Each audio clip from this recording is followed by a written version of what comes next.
한 가지 더해서 6년 새 110억 원의 재산 증식도 야당에선 벼르고 있는 검증 대상입니다. 2020년 62억, 현재는 175억, 110억이 6년 만에 늘었다는 거예요. 반포 아파트 등이 13억 증가했고 주식증권 등이 118억 원 올랐다. 외제차 세대 보유하고 있다 등등의 내용이 나왔는데 이해운 지명자 측 해명은 이겁니다. 가족회사의 비상장 주식이 국회의원 퇴직으로 백지신탁이 풀리며 신고 대상에 포함됐다. 그게 한 79억 정도 되죠? 80억 가까이. 신고 기준이 액면가에서 평가액으로 변경되면서 크게 이 재산이 110억이 늘어난 것처럼 보인다. 라는 해명도 나왔습니다. 해명을 들으니 일견 이해가 되긴 하는데 재산이 일단 많군요. 상당히 많군요. 버리는 카드 아니냐. 조금 전 김희정 의원께서는 버리는 카드 아니냐. 정말 같이 가려고 한 통합의 인사 맞냐. 그게 아니라면 왜 이렇게 검증을 안 하냐. 뭐 이런 의혹이에요. 어떻게 보십니까? 버리는 카드로 쓰려고 했다면 그에 따른 이 부작용까지 고려 안 했겠습니까? 그리고 이제 그 결론적으로 그렇게 인식을 하신다면 이해운 의원이 그렇게 문제 많은 의원이라는 걸 알고 있었다는 겁니까? 도대체 어떻게 이해해야 될지 모르겠습니다. 이제 그렇게 인식하는 분들이 있을 수 있는데 지금 이해운 후보자 관련된 문제책이 나올 때 어떤 얘기들을 하셨냐면 그런 거 알고 있었다. 이해운 의원이 의원직 시절에 소위 말하는 샤우팅, 보좌진들에 대해서 부당하게 대우는 거 봤다. 이렇게 얘기하시는 분들 꽤 있어요. 그리고 지금 뭐 투기 의혹으로 제기하고 있는 인천 영종도 땅, 뭐 이 재산 그 5번의 후보자 공천할 때 국민의힘에서는 그거 안 보셨나요? 그러니까 그런 문제들이 다 있었음에도 불구하고 적어도 국민의힘에서 3선 중진 의원이고 5번을 국회의원 출마했다면 이런 도덕성 문제가 1차적 검증이 거쳐졌다고 봤기 때문에 사실은 다른 부분보다는 윤리성이라든가 도덕성 검증은 중요하게 보지는 않았던 거죠. 다만 일단 비상계엄 탄핵 과정에서 했던 이 거친 발언들 이런 문제가 있었기 때문에 도전일 수밖에 없다고 본 것이고 이 인사가 국민의힘이나 보수 진영에 미치는 또 파장 이런 부분 때문에 어떤 공격이 있을 줄 알았지만 도덕성 공격을 이런 식으로 해올 줄은 미처 예상하지 못했을 겁니다. 그러니까 대통령 인사와 통합 실용 얘기하는 것은 여러 이 고민이 있었을 거예요. 실제 이재명 정부가 추구하는 경제정책과 딱 맞는 인사 왜 없겠습니까? 찾아보면 많이 있죠. 그럼에도 불구하고 이해운 후보자를 지명한 것은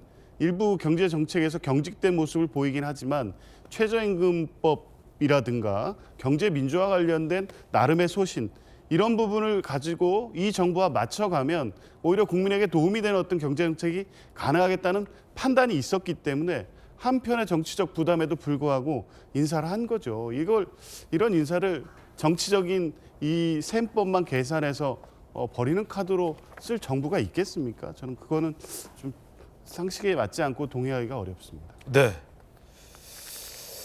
이해운 지명자 같은 경우는 30번의 탄핵을 한 이재명이 내란이다.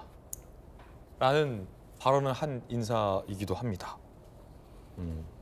사과하긴 했지만 김관삼 변호사님. 제가 몇 가지 말씀을 드리려고 하는데 민주당이 계속 하는 얘기 그런 얘기 하잖아요. 아니 5번이나 공천 좋지 않느냐. 그동안 뭐 했느냐 하는데 사실 국회의원 지역구가 비례대표가 합치면 300명이잖아요. 그러면 300 관련된 사람을 어떻게 검증을 해요? 지금 이해운 후보자도 지금 오히려 여권에서 현 정부에서 검증을 못하고 저 상태인데 검증할 수가 없죠. 이제 개별적인 것까지 다. 그래서 그건 맞지 않다. 그래서 지금 국민의힘에서 공천 주는 그런 검증하고 현 정부에서 장관 후보자로 임명하는 검증은 그건 차원이 다른 거예요.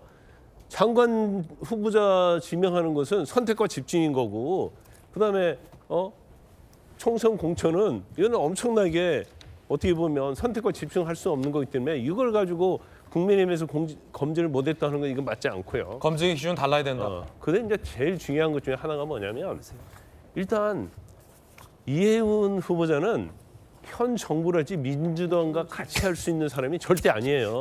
왜냐하면 두 가지인데 하나는 정치 철학이죠. 윤어기엔 주장한 사람 아니에요? 이재명 대통령을 내란이라고 얘기한 사람이니까 정치 철학하고 그런 사람은 어떻게 같이 갑니까?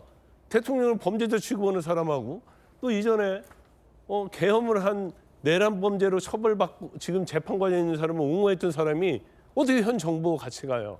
그게 첫 번째 인민에서는 안 될 사유였는데 왜 했는지 모르겠고, 그다음 두 번째가 경제 철학이죠. 이재명 대통령의 민주당의 표퓰리즘 정책에 대해서 엄청나게 반대했던 사람 아니에요? 본인이 경제 전문가라고 자처하잖아요. 경제 전문가로 자처한 사람이 경제 철학에 있어서 현 정부하고 민주당하고 극과 극이란 말이에요. 같이 할 수도 없는 사람을 왜 이재명 대통령이 어떻게 보면 지명을 했을까? 그건 여러 가지 상황을 볼 수 있는데 이거 굉장히 위험 부담이 없는 상황이죠. 왜냐하면 저는 뭐 낙마할 가능성이 굉장히 높다고 본 사람 중에 하나인데 제가 낙마를 했어요. 그러면 명분이 있는 거예요. 우리는 통합을 하기 위해서 이렇게 노력을 했는데 국민의힘 사람 데려다 쓰니까 다 이렇게 비리가 있고 갑질이 있고 문제가 많더라. 그래서 더 이상은 우리가 통합하기 어렵다.